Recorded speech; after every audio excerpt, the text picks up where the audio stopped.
Trabaho ng mga opisyal ng ating gobyerno na pagsilbihan tayo. Kung serbisyo ang hinihingi pero ang binigay ay abuso, may parusa dyan. Narito ang inyong alas. May tanong sa ating Free Legal Help Desk. Attorney Chel, lumapit ako sa isang government office. Nag-a-apply lang po akong ID. Nagtanong-tanong naman ako ng requirements pero kulang ang dala ko. Pagdating ko doon, sobrang galit yung humarap sa akin. Tapos sinigawan pa ako. Napakataas ng boses. Sabi sa akin, hindi daw ako nag-iisip. Meron pa bang pwedeng gawin doon? Naku, bakit naman magagalit? Trabaho nila yon. Dapat ito ang alalahanin ng lahat ng mga government official at empleyado. Sa Article 11, Section 1 ng ating konstitusyon.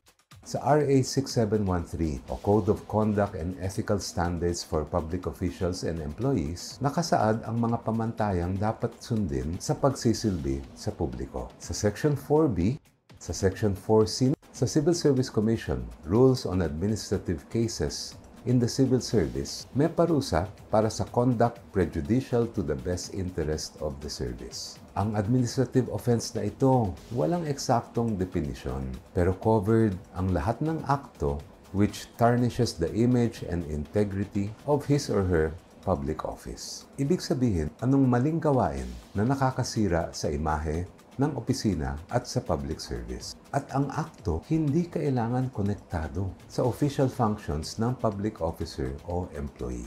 Itinuturing itong grave offense. At kung matagpo ang guilty ang nireklamo, may parusa na suspension of 6 months and 1 day to 1 year for the first offense at dismissal from service for the second offense. Pwede itong ireklamo sa mismong opisina ng may sala o sa Civil Service Commission. Ang directory ng Civil Service Commission Regional Offices ay makikita sa kanilang website. Tandaan, trabaho ng gobyerno at lahat ng parte nito ay pagsilbihan tayo. Kasama na dyan ang pagbibigay ng akmang respeto.